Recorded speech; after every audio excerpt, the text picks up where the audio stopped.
안녕하세요. 예, 반갑습니다. 또 이렇게 앉아가지고 강의하는 건 또 처음이에요.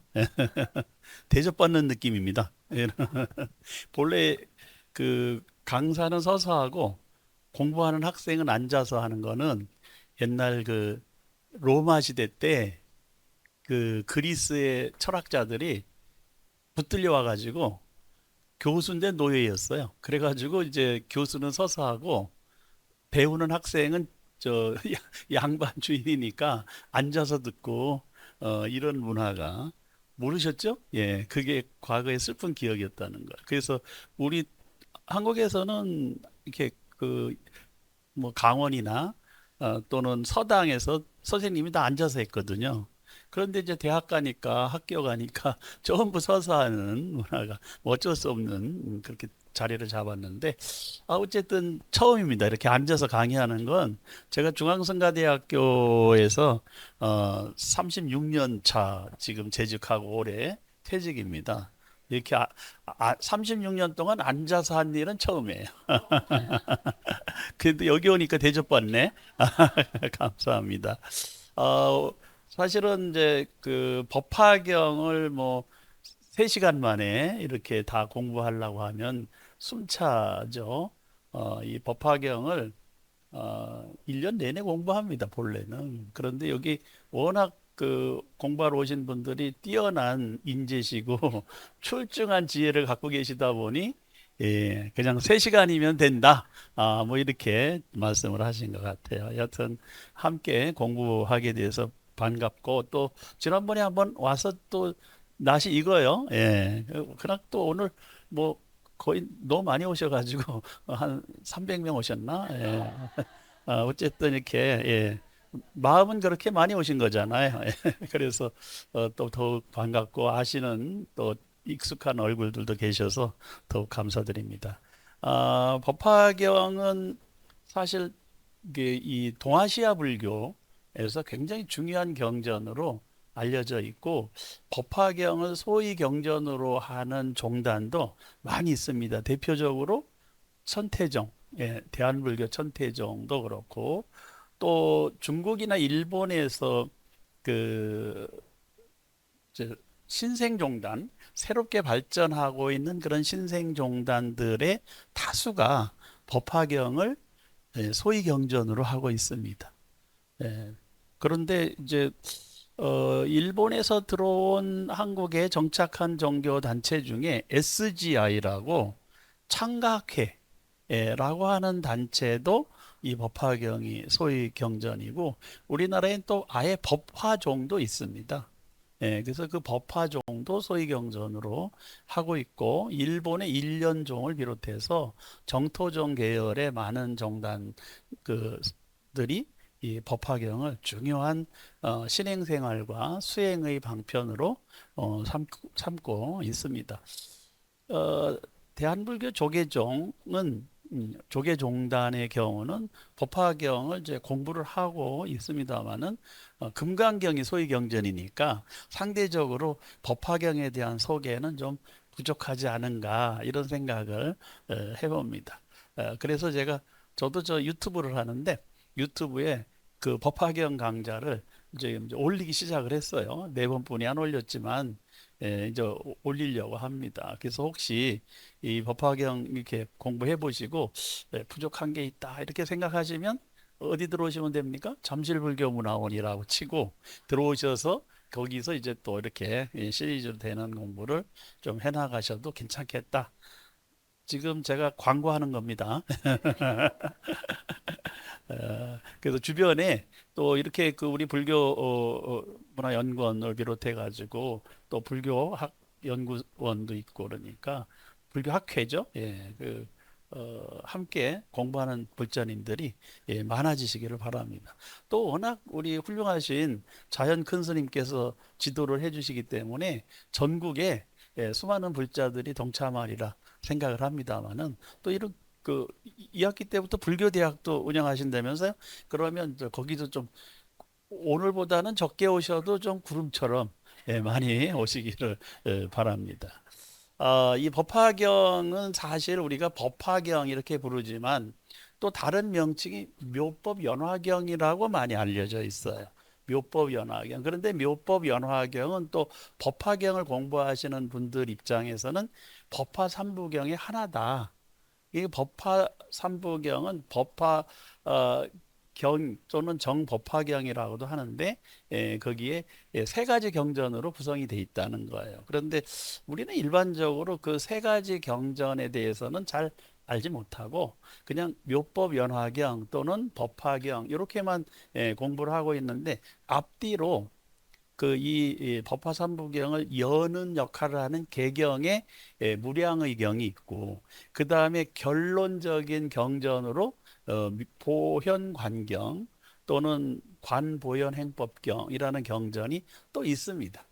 그런데 왜 앞에서 이런 무량의 경이나 끝에 보현관경이나 이런 것은 공부를 안 할까? 이제 저도 곰곰이 생각을 해봤어요.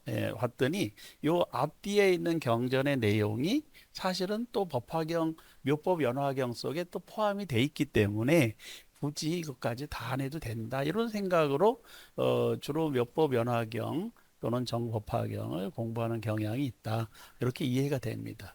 그 법화경은 줄여서 한 말이고 사실 인도 말로 하면은 삿다르마 푼다리카 수트라예요. 삿다르마 이게 삿이라고 하는 것은 진실한 또는 묘한, 오묘한, 희유한, 뛰어난 이런 뜻이 있습니다. 삿. 예. 다르마는 뭐 다 아시다시피 진리, 법, 부처님의 가르침, 다르마, 달마 이렇게 표현하잖아요. 푼다리카가 이제 100년이에요. 100년. 인도에서는 연꽃이 보니까 색깔별로 백년, 흑년, 황년, 홍년, 청년 이렇게 다섯 가지 색깔로 연꽃이 다양하더라고요. 그래서 그 연을 표현하는 여러 가지 의미가 있는데 여기서는 이제 푼다리카는 하얀 연꽃을 의미합니다. 하얀 연꽃은 또 약성이 좀 있다. 그렇게도 알려져 있고 또 그 연차를 마실 때도 이 하얀 백년을 이렇게 마셔보셨나요? 그렇게 하는 경향도 있습니다. 그래서 근데 연은 또 연잎이나 줄기나 뿌리도 다 먹잖아요. 열매까지. 그래서 그 연은 하나도 버릴 게 없어서 굉장히 그 불교에서는 중요한 꽃으로 상징적으로 받아들이고 있습니다. 그래서 아주 중요한 꽃인데 이 삿다르마 푼다리카 이제 수트라는 경전이라는 뜻이죠. 그래서 이 삿다르마 푼다리카 수트라를 어떻게 번역하느냐에 따라서 두 가지 번역이 나왔어요. 하나는 정법화경, 축법호라고 하는 스님께서 번역하실 때는 정법화경이라고 번역하고 구마라집이라고 하는 스님이 번역하실 때는 묘법연화경 이렇게 이제 번역했어요. 똑같은 말인데 그 말을 어떻게 이해하고 번역하느냐에 따라서 경전명이 달라진 거죠. 그래서 지금 현재 이 법화경이 뭐 여러 차례 번역이 됐지만 주로 이제 언급되고 있는 게 축법호라고 하는 스님이 약 276년경에 번역한 정법화경이 있습니다. 요 정법화경이 궁금하시면 동국대학교 불교문화유산 아카이브라고 하는 그 사이트가 있어요. 예, 그 메모하셨다가 들어가서 보시면 이 원문이 다 있습니다. 한문도 있고 한글도 있고. 그래서 공부하기가 너무 좋아요. 공짜로 다 알려줍니다. 그래서 그 축법호라고 하는 스님은 사실 이제 여기 276년에 번역을 하셨다고 하면 이때가 굉장히 그 중국에서 그 격의 불교라고 시대가 있었어요. 그것은 인도에서 불교가 들어왔는데 그 중국에 그 불교 용어가 없었어요. 그래서 유교나 도교의 글자들을 빌어다가 불교를 표현하는 시대가 있었는데 그 시대를 격의 불교 시대 이렇게 표현합니다. 격의. 그러니까 어 인도만 해도 중국하고 인도는 문화권이 다르거든요. 그러다 보니 인도 문화권의 용어와 중국 이 한자 문화권의 용어가 많이 다르기 때문에 같은 번역을 하기가 쉽지는 않았습니다. 그래서 이제 용어가 없으니까 도교나 유교에서 사용하는 글자들을 따다가 음사를 해서 불교를 표현하기 시작을 했어요. 그래서 어, 정법화경 때는 요게 막 시작되는 시기입니다. 축법호라고 하는 스님이 그 중국 또는 이 동아시아 불교에서 중요한 것은 이 스님이 오셔가지고 본격적으로 산스크리트를 된 경전을 한문으로 번역하시기 시작했어요. 근데 이 축포포라고 하는 스님은 어디 계셨느냐? 돈왕석굴 그 근처에서 사셨습니다. 돈왕석굴은 인도하고 중국을 연결하는 회랑지대에 있습니다. 예, 그러다 보니 이 축포포 스님은 인도, 이제 축이라고 하는 건 천축국의 스님이라는 뜻이에요. 은사 스님이 그래 축자를 성으로 쓰셨기 때문에 그 성을 바꿨습니다. 본래는 이제 법명은 법호 스님인데 앞에 축자라고 붙인 거예요. 예, 이 스님의 법명에서 보면 나는 돈왕에 있지만 어느 나라 스님이다? 인도 스님이다. 라고 하는 정체성을 표현한 것이라고 볼 수 있습니다. 그래서 그 축법보 스님은 이제 돈왕에서 계셨기 때문에 돈왕거사 뭐 이렇게도 돈왕보살 돈왕보살이죠. 스님이니까 돈왕보살 이렇게 불릴 정도로 아주 뛰어난 언어 능력을 가지고 계셨기 때문에 이 산스크리트를 한문으로 번역하시는데 크게 기여를 하셨습니다. 구마라집 스님은 406년경에 이 묘법 연화경이라는 이름으로 번역을 하셨는데 이 구마라집 스님은 또 그 이 축법호 스님보다 더 뛰어난 언어 능력을 갖고 계셨어요. 예, 구마라 집스님은 인도에도 나라가 많고 언어가 많잖아요. 지금도 인도의 언어가 공용어가 22개입니다. 예, 20, 돈에 화폐 22개의 문자가 쓰여 있어요. 숫자를 표현하는 게. 하도 그 언어가 많으니까. 그거 말고도 사투리를 다 합치면은 몇천 개가 됩니다. 예. 그런데 이 구마라 집스님은 또그 인도에서 어느 지역에 가서 3일만 앉아 계시면 그 지역 언어로 설법이 가능하시대요. 아주 뛰어난 언어 능력을 갖고 계신 스님이셨고, 그런데 이제 뭐 이런저런 연유로 잘 본인이 원하지는 않았으나 중국으로 이제 납치됐습니다. 너무 똑똑해가지고, 그래서 중국에 오셔가지고 장안에서 이제 경전 번역을 한 13년 정도 하셨습니다. 그래서 이 구마라집 스님의 이제 번역을 뭐라고 그러냐? 요때까지의 번역을 구역이라고 하고 구역 중국에서 그 다음에 이제 이 이후에 현장 스님 때부터의 번역은 신역 이렇게 이제 표현을 합니다. AD 600년 이후부터는 신역에 해당이 되죠. 여튼 그래서 이런 분들의 공덕으로 우리가 법화경 줄여가지고 오늘은 그냥 법화경이라고 하죠. 법화경을 공부할 수 있게 되었고 법화경뿐만 아니라 다양한 경전을 우리가 알 수 있게 되었습니다. 중국의 4대 역경가라고 그러면 이제 구마라집, 진제, 현장, 의정 스님 등을 4대 역경가로 꼽는데 안타까운 것은 앞에 축법보 스님이 안 들어간 것은 좀 안타까워요. 5대 역경가라고 해가지고 축법보 스님을 좀 넣어드렸으면 뭐 이것도 다 사람이 하는 일이잖아요. 예. 그래서 뭐 4대 역경가만 있는 게 아니에요. 많은 스님들이 인도에서 중국으로 오셔가지고 번역을 했고, 그래서 이제 중국의 불교가 정착되게 되었다. 이런 것을 우리가 좀 기억을 해줄 필요가 있습니다. 근데 요 중에서 이 현장 스님이라는 분은 중국 스님입니다.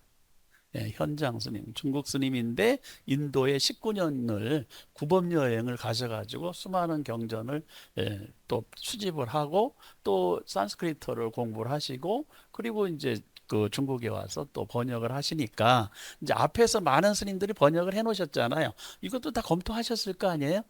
그래서 중국 사람들이 한자 문화권 사람들이 좀 쉽게 이해할 수 있게끔 이제 번역을 할 수 있었습니다. 그래서 이 현장 스님의 역할도 매우 크다. 그런데 이제 구마라집 스님은 주로 중관과 관련된 경전 번역이 핵심이고 진제 스님은 그 마명보살이 쓴 대승기실론이라는 경전을 번역하면서 이 동아시아 불교에 새로운 영향을 끼쳤고, 그 다음에 이제 현장 스님은 뭐 많은 경전 번역이 있지만 유식이 중요한 역할을 했다. 의정 스님은 계율을 중심으로 번역을 했다. 이렇게 학자들이 연구해서 얘기하고 있습니다. 근데 그 꼭 맞지는 않아요. 왜냐하면 이분들이 다양한 경전을 번역했기 때문에 뭐 이렇게 국한시키는 건 정확하지는 않지만 뭐 이런 측면이 있다라는 건 이해를 할 필요도 있겠습니다. 여튼 그래서 중국에서 이렇게 그 한자로 묘법 연화경 또는 정법화경, 법화경이 번역이 돼가지고 이제 우리 저기 고려대장경에 이게 이제 수록이 됩니다.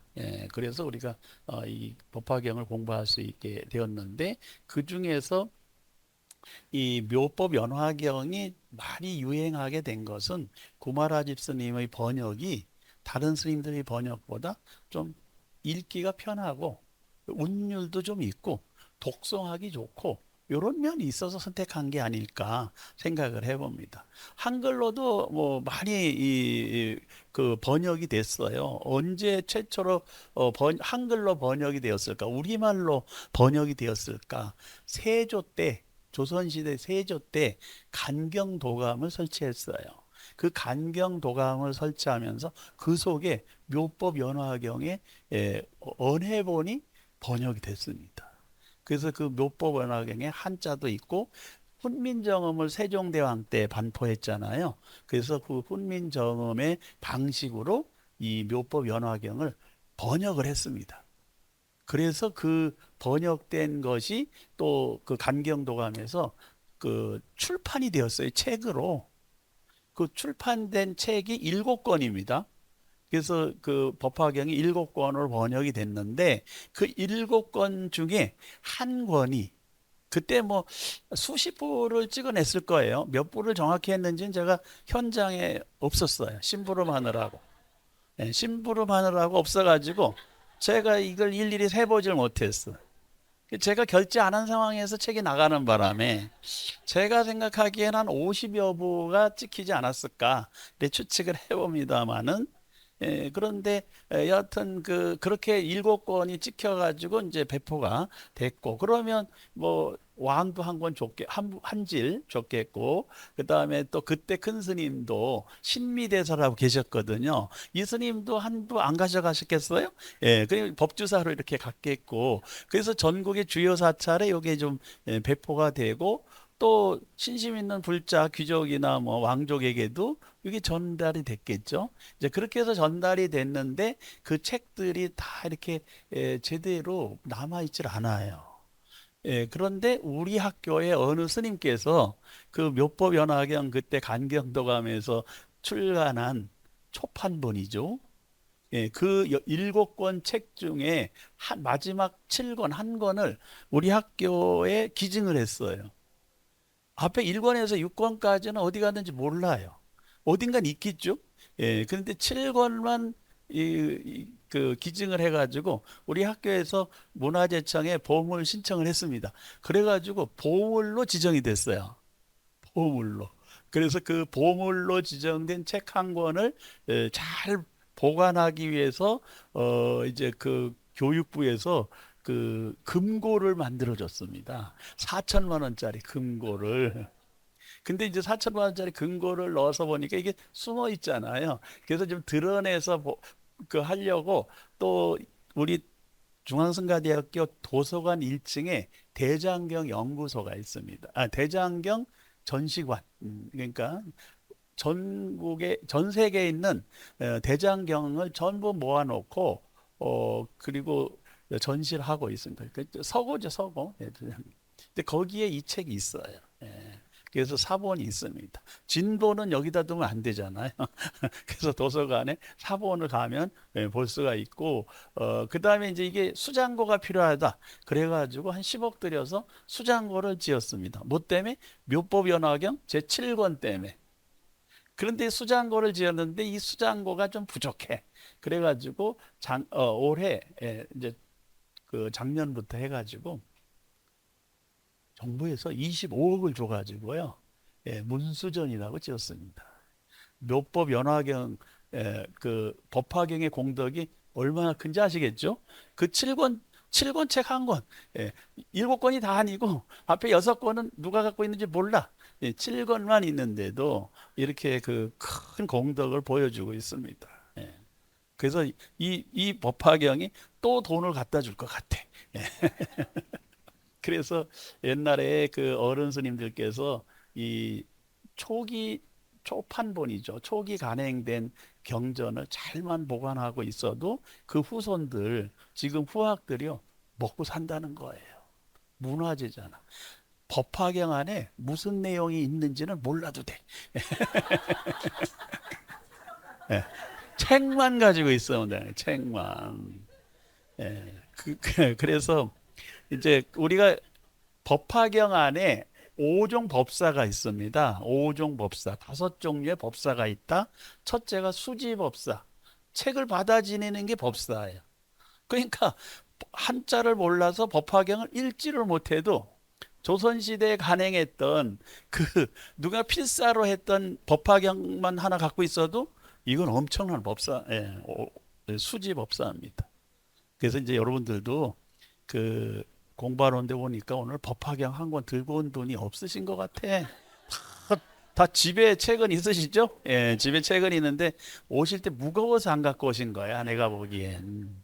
예, 무겁습니다. 책이. 그래서 이제 그 법화경 한 권은 좀 사서 보셨으면 하는데 어떤 책을 보는 게 좋을까? 운어 스님. 예, 운어 스님의 묘법 연화경이 있습니다. 운어 스님은 이 동국대학교하고도 연관이 커요.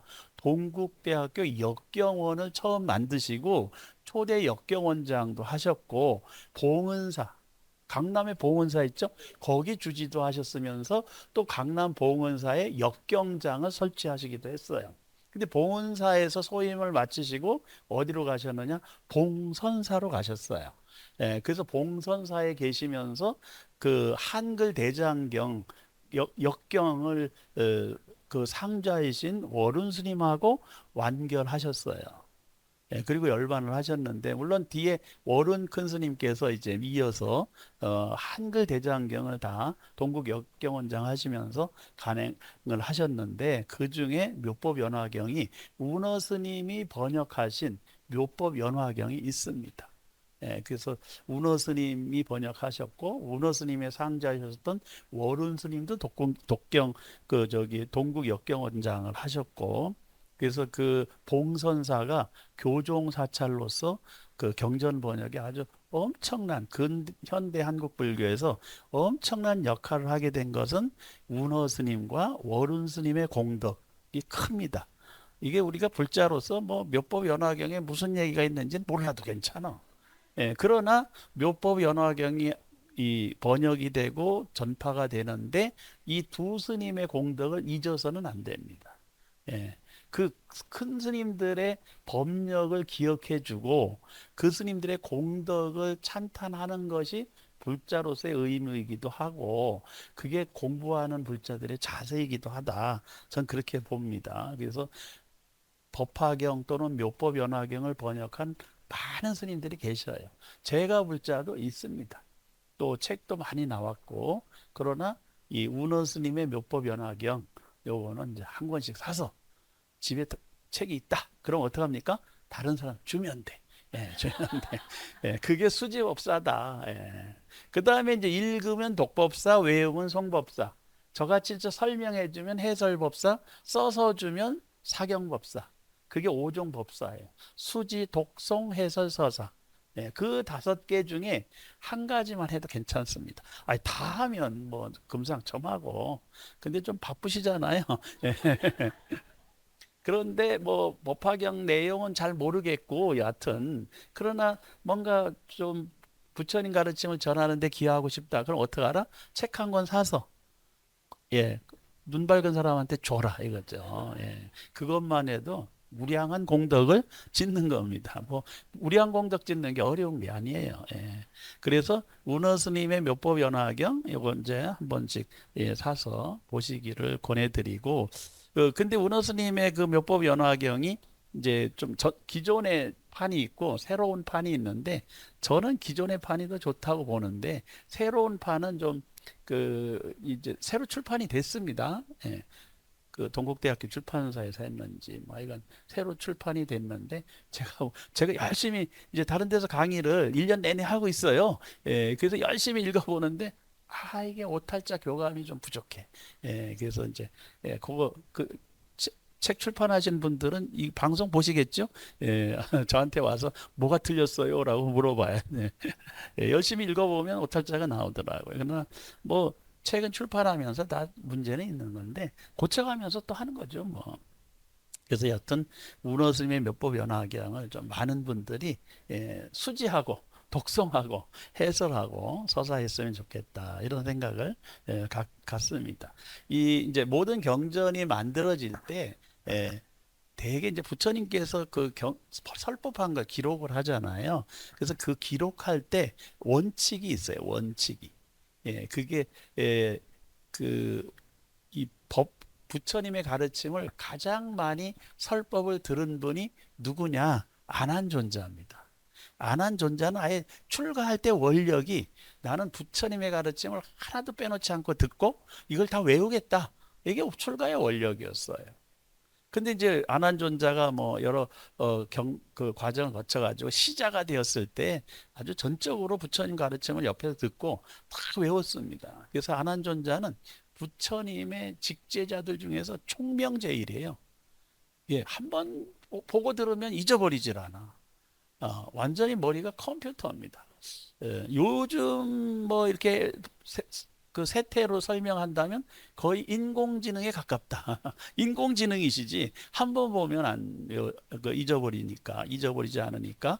그래서 이 안한존자에 의해서 이제 송출돼서 만들어진 경전이 니까야, 아함경, 니까야가 있는데 그 니까야도 긴 니까야가 있어요. 되게 길게 해놓은 디가 니까야, 장하함경이 있고, 이제 중하함경, 맞지마 니까야, 또 자바함경, 쌍유타 니까야, 또 앙구따라 니까야, 증이라함경, 후다까 니까야, 뭐 이렇게 해서 오부 니까야가 있는데 그 경전의 대다수를 안함존자가 다 외웠어요.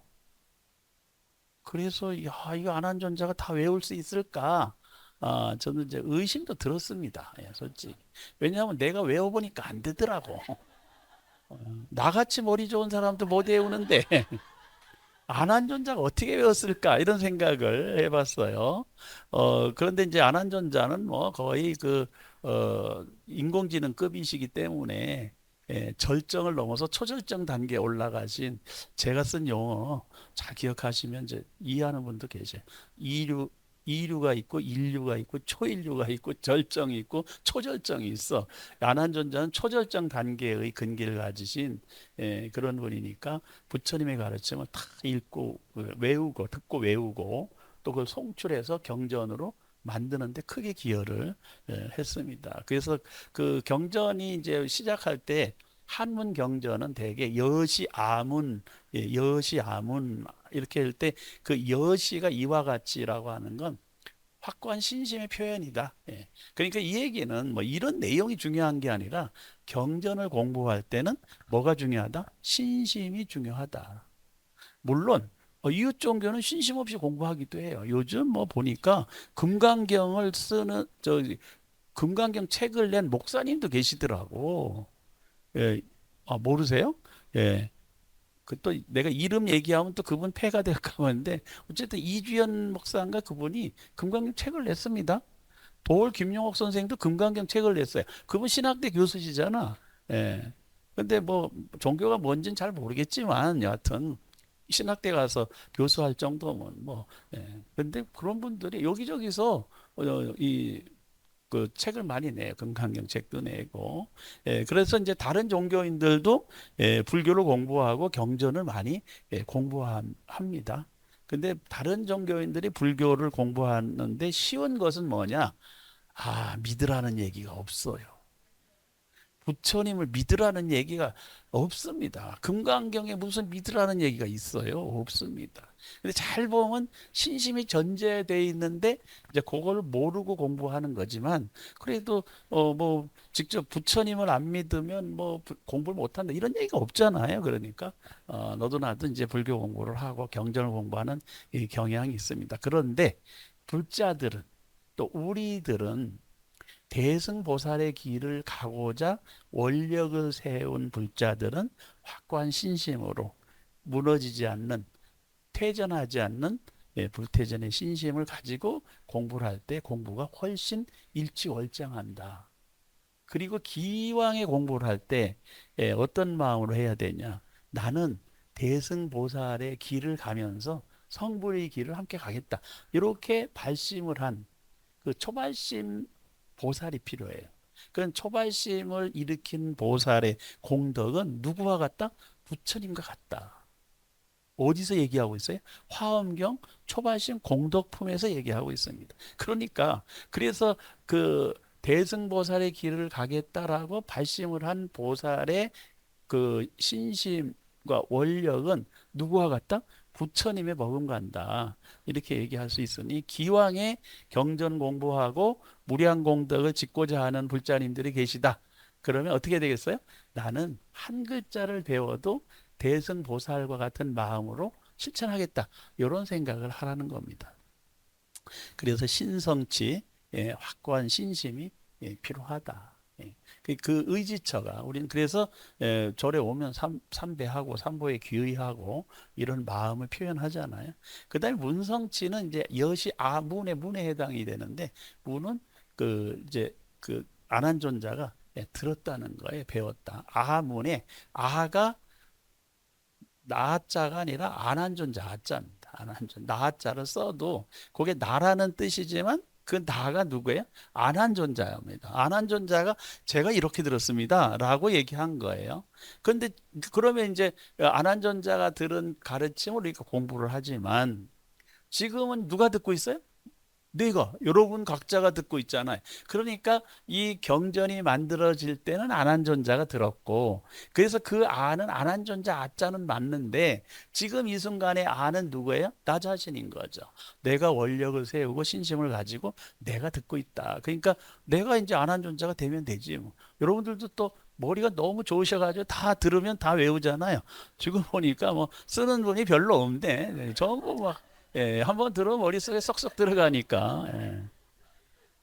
더구나 또 강의를 너무 재미있게 하네. 그러니까, 예, 그러니까 이제 뭐 이렇게 안 써도 돼요. 안 써도 되는 이유는 또 이게 유튜브로 송출되고 유튜브로 남아 있어요. 이 기록이. 그러니까 뭐 좀 이해가 안 되면 다시 들으면 되잖아요. 그래서 조회수도 올라갑니다. 시성치라고 하는 건 이제 부처님께서 제세시의 어느 때예요. 그래서 부처님께서 설법을 하신 게 45년입니다. 그 45년의 어느 때, 그것을 뭐 몇 월 며칠 이렇게 쓸 필요가 있을까요? 꼭 그럴 필요는 없습니다. 왜냐하면 45년 어느 때만 해도 지금 생각하면 2700년이 지난 오늘에 보면 그 당시 45년은 찰나처럼 지나간 순간이거든요. 어느 한 순간이니까 그렇게 막 요게 몇 년, 몇 월, 며칠에 설했다. 그렇게까지 따지지 않아도 된다. 장구한 지구의 역사 46억 년에 비하면 찰나도 안 되는 시간이고 또 168억 년 뭐 이게 해당되는 이 저 태양계 우주의 역사에 비하면 정말 그 순간도 안 되는 그런 부처님의 제세시예요. 그러나 그 부처님 제세시에 엄청난 설법이 있으셨습니다. 그래서 그 불교를 공부하는 사람들은 요즘 너무 행복한 거야. 왜냐하면 인공지능이 나오면서 이게 그 뭐 성경이든 코란이든 뭐 전부 다 얘들이 다 공부하잖아요. 다 외우고 있어요. 인간보다 훨씬 더 잘 외웁니다. 뭐 누르면 다 나오잖아요. 예. 그런데 경전은 안 돼. 불교 경전은 공부할 게 많아. 그리고 이제 그걸 공부를 해나가기는 하는데 아직도 이게 뭐 한참 걸렸습니다. 이걸 또 그 인공지능이 외우는 건 해도 외울 수는 있어요. 그런데 그걸 이해해서 설명하는 건 이게 쉽지가 않아요. 인공지능을 만든 사람의 이 능력이 향상이 되어야 이게 이해가 되지. 인공지능을 만들었다고 다 아는 건 아니잖아요. 그래서 요즘 불교를 공부하는 사람은요, 엄청 행복합니다. 공부할 게 너무 많거든. 이웃 종교는 공부할 게 없어. 그냥 치면 나오는데 우리는 쳐서 나와도 그게 무슨 의미인지 이해하는데 한참 걸려. 그래서 인공지능 시대에 인공지능을 장착한 로봇이 활발하게 활용이 되는 시대에도 불교는 대단한 영향력을 갖는다.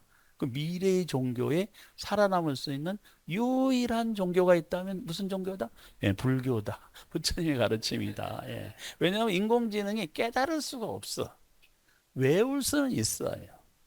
불교는 깨달음의 종교잖아요. 또 불교는 실천의 종교예요. 깨닫고 실천하는 걸 인공지능 로봇이 할 수가 없습니다.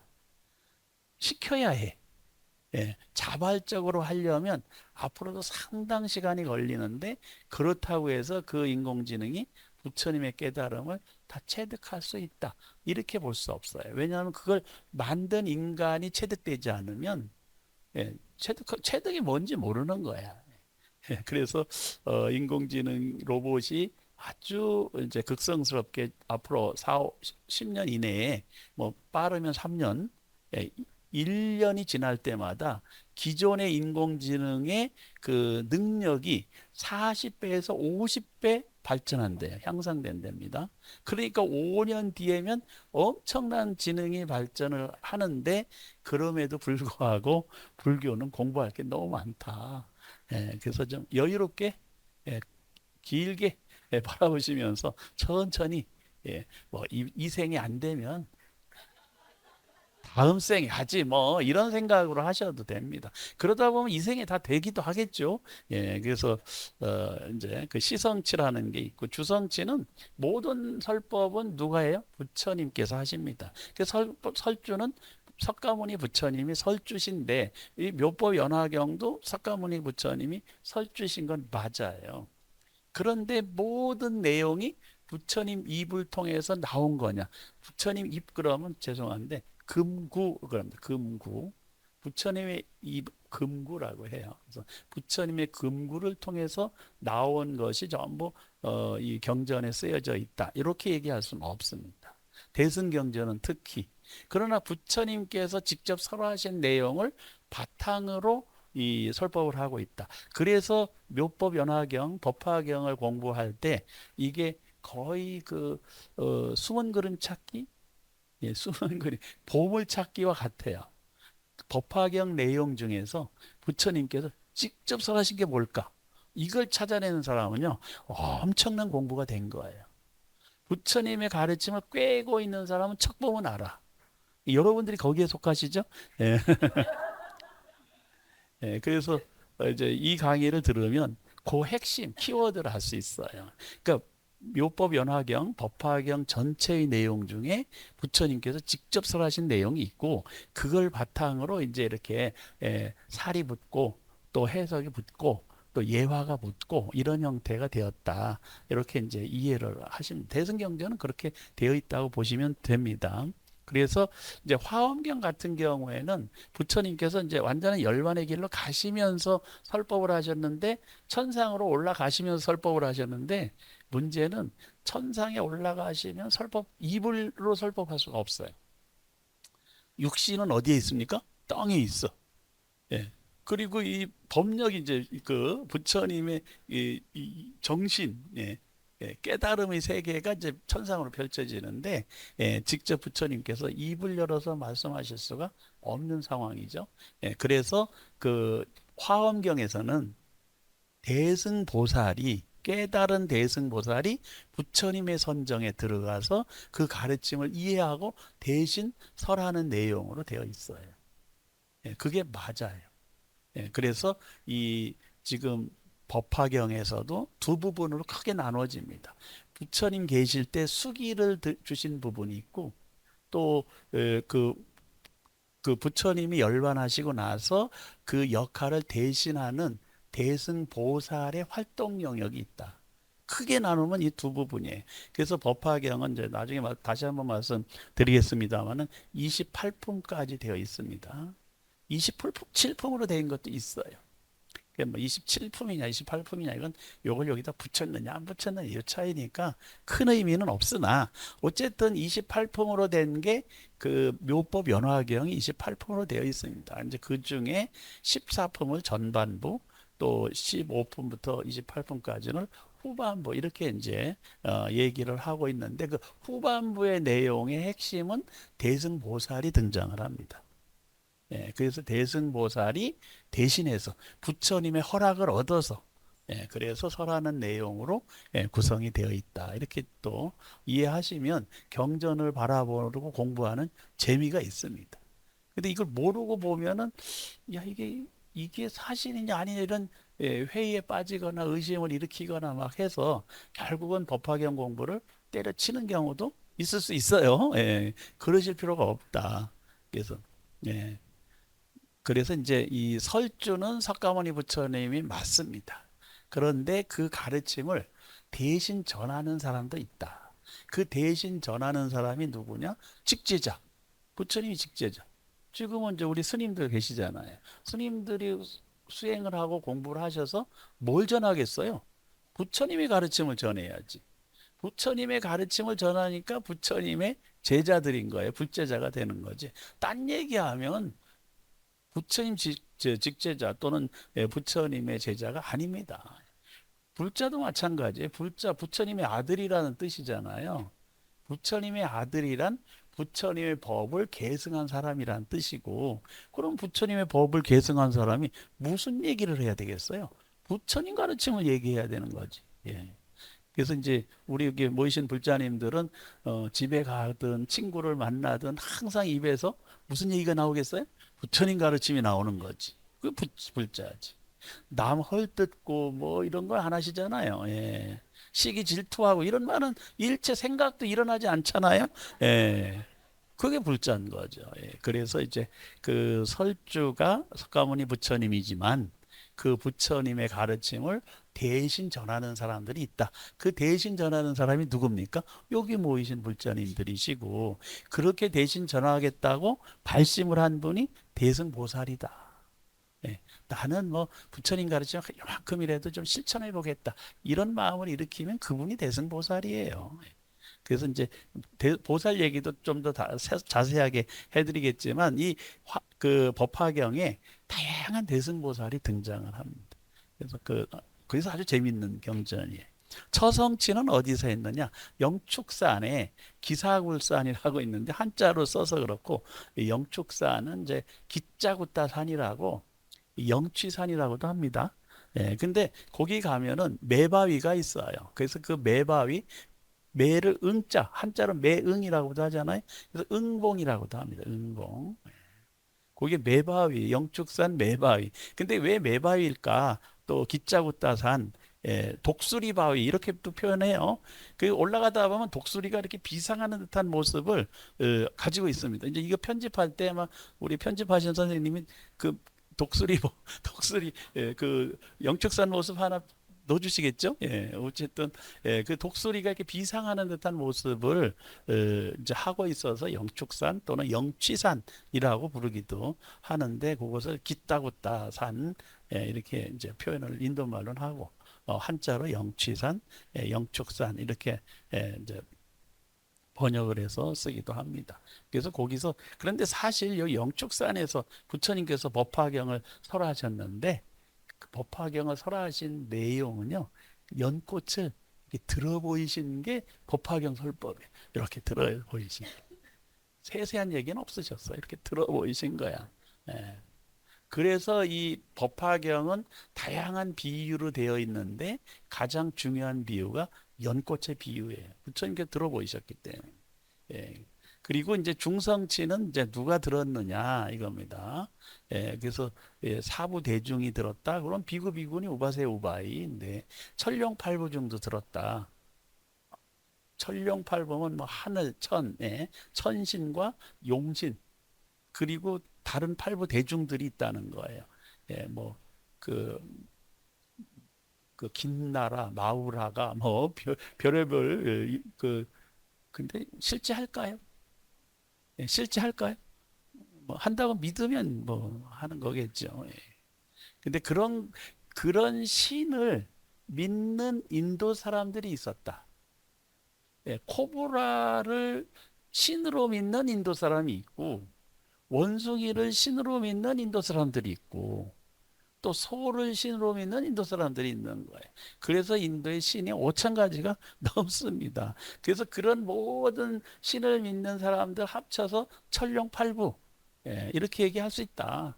저는 너무 막 신비하고 이상적이고 특별하게 이렇게 해석 안 했으면 좋겠다라는 게 제 주장이에요. 제가 사회과학을 해서 그런 것도 있겠고, 또 우리가 지금까지 저도 뭐 믿습니다. 예, 그럴 수 있지. 예, 근데 앞으로의 세대, 미래 세대는 그렇게 안 믿는다는 거예요. 다 알고 있거든. 예, 그러니까 이미 뭐 인工지능이 다 얘기해주고 있거든. 치면 다 나와. 그러니까 믿고 안 믿고의 문제를 떠나서 사실이냐 아니냐를 따지는 세대가 왔다는 거야.